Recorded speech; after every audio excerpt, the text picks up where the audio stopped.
Біреудің айыбын іздеме, өз айыбыңды ізде. Ол сенен сұрамайды Құдай ол сен. Ана намаз оқи ма, жамағатқа келіп жүр ме, келмей жүр ме, оны менен сұрамайды.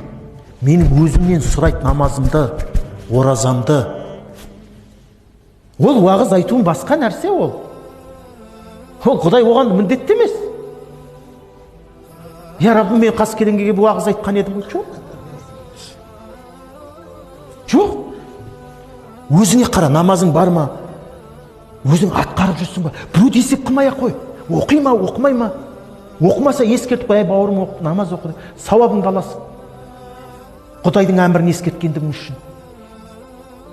Бірақ өзің есеп бер. Намазың толық па? Толық болса тәжуидін дұрыс па оқып жүрген?